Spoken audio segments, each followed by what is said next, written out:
Assalamualaikum warahmatullahi wabarakatuh. Perkenalkan, nama saya Mary Nabia dengan NIM 09 di mata kuliah metodologi penelitian yang diampu oleh dosen Bu Sufiati. Eh, saya izin untuk mempresentasikan hasil dari laporan proposal saya yang berjudul Pengaruh Electronic Word of Mouth, Relationship Marketing, dan Gaya Hidup Halal terhadap Citra Merek Hotel Red Door Syariah bagi masyarakat Muslim di Jabodetabek.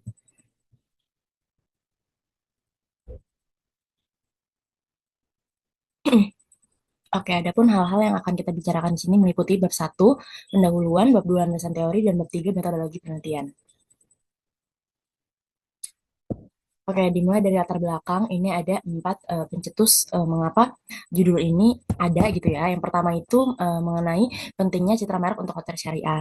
Nah, citra merek hotel syariah ini tuh untuk membedakan hotel syariah dari pesaing, baik hotel syariah maupun hotel konvensional. Nah, dan juga untuk menciptakan citra merek yang sesuai dengan kebutuhan wisatawan muslim, itu penting untuk meningkatkan kepuasan konsumen. Nah, yang kedua itu ada pengaruh informasi eksternal, yaitu e-worm terhadap citra merek. Nah, Imo ini tuh sangat berpengaruh terhadap citra merek karena di dalamnya itu terdapat pengalaman pribadi dan informasi eksternal membentuk persepsi yang kuat terhadap merek dan memengaruhi keputusan pembelian. Yang ketiga itu ada latar belakang adanya pertumbuhan sektor pariwisata halal di Indonesia. Nah, seperti yang kita tahu, sektor pariwisata halal di Indonesia ini itu semakin berkembang.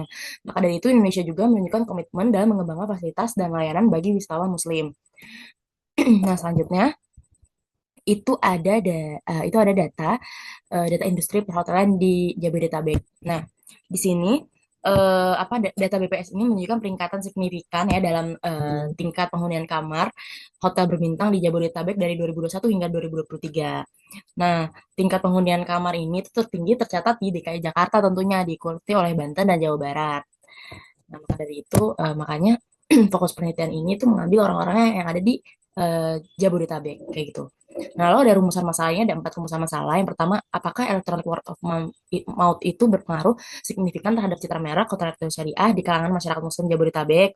Yang kedua, sejauh mana relationship marketing mempengaruhi citra merek hotel syariah? Yang ketiga, apakah gaya hidup halal berpengaruh signifikan terhadap citra merek hotel syariah? Dan yang terakhir, mana yang lebih berpengaruh, e-worm, relationship marketing, atau gaya hidup halal terhadap citra merek?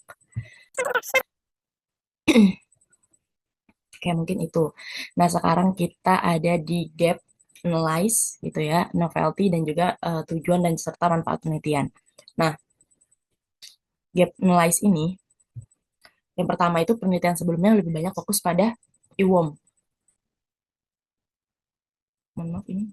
Oke, gap yang pertama ini penelitian sebelumnya lebih banyak fokus pada e-worm dan relationship marketing di sektor umum bukan khusus perhotelan syariah. Ini gap antara penelitian yang saya buat dengan penelitian terdahulu.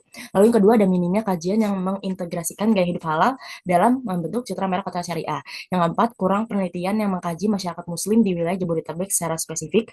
Dan yang terakhir, sedikit studi yang melihat kombinasi ketiga variabel e-worm, relationship marketing, gaya hidup halal secara bersamaan. Nah, novelty-nya adalah yang pertama ini tuh fokus pada Red Door Syariah ya, sesuai dengan judulnya. Lalu platform hotel syariah berbasis digital yang memang relatif baru. Yang kedua, menggabungkan pengaruh e-worm, relationship marketing, dan gaya hidup halal dalam satu penelitian. Yang ketiga, fokus pada masyarakat muslim urban di wilayah strategis Jabodetabek. Dan yang terakhir, memberikan insight praktis untuk strategi pemasaran hotel syariah digital di Indonesia. Nah, adapun tujuannya, tujuan penelitian ini adalah yang pertama, untuk menganalisis pengaruh e-worm terhadap citra merek hotel dan syariah. Yang kedua, mengukur pengaruh relationship marketing terhadap citra merek. Yang ketiga, menguji pengaruh gaya hidup halal terhadap citra merek. Dan yang terakhir, identifikasi faktor yang paling berpengaruh terhadap citra merek. Nah, manfaat penelitian ini itu ada manfaat dari teoritis dan praktis pastinya. Nah, teoritis ini adalah untuk mengembangkan teori pemasaran terkait perilaku konsumen muslim, e-worm, relationship marketing, dan gaya hidup halal. Kalau praktisnya ini bisa digunakan atau dimanfaatkan untuk industri perhotelan syariah, pengelola hotel, konsumen, dan juga peneliti itu sendiri. Oke, selanjutnya kita masuk ke bab 2 yaitu landasan teori ya. Nah, ini ada teori citra merek, itu definisinya yaitu persepsi atau kesan konsumen terhadap sebuah merek ya. Namanya juga citra merek. Citra merek itu kita mau lihat uh, uh, perspektif orang-orang gitu ya terhadap merek tersebut itu seperti apa citranya gitu. Lalu ada teori gaya hidup halal. Ini nggak cuma makanan ya. Gaya hidup halal itu nggak cuma makanan, nggak cuma uh, minuman, tapi dia tuh masuk ke kosmetik, wisata, bahkan keuangan gitu ya. Mencakup banyak hal gitu. Gaya hidup halal adalah apa ya behavior kita dalam menjalani aktivitas sehari-hari apakah sesuai dengan syariat Islam atau enggak gitu. Lalu yang ketiga ada teori relationship marketing. Nah, ini ada 4 dimensi yaitu trust, commitment, communication, dan empathy. Nah, yang terakhir ada teori IWOM, itu ada 8 dimensi ya. Itu ada platform assistance, concern for others, positive or negative venting, helping company, advice seeking, economic incentive, social benefit. Ini adalah teori electronic word of mouth ya dalam dalam konsumen gitu atau pengguna itu mengdefinisikan sebuah produk. Nah, ini ada gitu di teori 8 dimensi IWOM ini. Kayak gitu. Lalu ada kita memasuki penelitian terdahulu ya, penelitian terdahulu dari IWOM dulu nih. Penelitian oleh Nur Fadila dan Violintika Hermawan pada tahun 2025 menunjukkan bahwa online review ini sebagai bentuk IWOM memiliki pengaruh positif dan signifikan terhadap brand image hotel atau citra merek hotel gitu. Hasil tersebut memperkuat pentingnya ulasan digital dan peran media sosial dalam membentuk persepsi merek di industri perhotelan. Nah, untuk melakukan testing pada perancangan basis data pengelolaan kos Pak Mukti ini tuh misalnya contohnya gitu. Lalu yang kedua adalah relationship marketing. Ini dalam penelitian oleh Kalimasada dan kawan-kawannya pada tahun 2024 ditemukan bahwa transaction based satisfaction ini secara signifikan mempengaruhi repurchase intention dengan brand image sebagai mediator. Hal ini menunjukkan pentingnya hubungan jangka panjang dan kualitas interaksi konsumen dengan hotel dalam memperkuat loyalitas dan citra merek. Lalu ada gaya hidup halal, ini studi oleh Irama dan Abror pada tahun 2019 mengungkapkan bahwa konsep halal tourism termasuk kehalalan fasilitas, makanan, dan nilai-nilai islami itu memiliki pengaruh positif terhadap brand image hotel di Padang. Penelitian ini menunjukkan bahwa gaya hidup halal ini menjadi faktor penting dalam membentuk citra positif hotel syariah. Nah, mohon maaf ini tuh kalimat-kalimat terakhirnya itu saya tidak tahu tapi kemasukan gitu, kita lupakan aja, kita jangan notice. Nah, yang terakhir ada citra merek atau brand image. Ini citra merek menjadi pusat dalam sebagian besar penelitian terdahulu.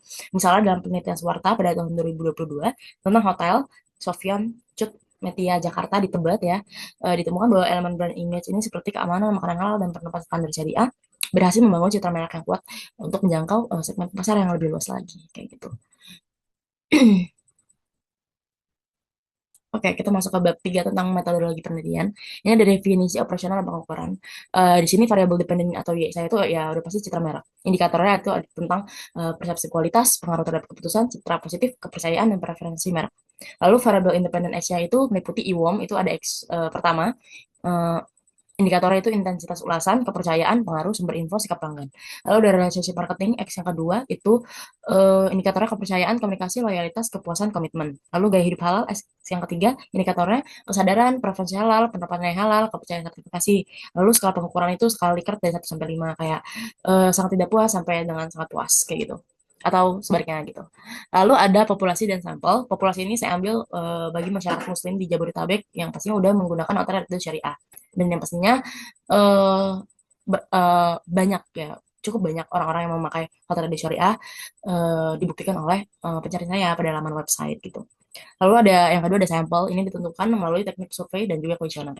Lalu teknik pengumpulan data di sini ada primer ya, kuesioner gitu. Saya sebarkan kuesioner, lalu sekunder itu ada studi pustaka. Nah, ini ada analisis regresi berganda yang modelnya. Ini bisa dilihat ada modelnya. Lalu di sini ada teknik analisis datanya itu ada statistik deskriptif yang saya pakai itu median, maksimum, minimum, dan standar deviasi. Lalu ada uji asumsi klasik, lalu juga ada uji hipotesis seperti uji T parsial, uji F simultan, koefisien determinasi, gitu, dan lain sebagainya nantinya. Oke, terima kasih banyak ya untuk Ibu Sufiati dan teman-teman sekalian. Terima kasih sudah menonton presentasi saya ini. Kurang lebihnya saya minta maaf, saya mohon maaf. Wabillahi taufiq wal hidayah. Wassalamualaikum warahmatullahi wabarakatuh.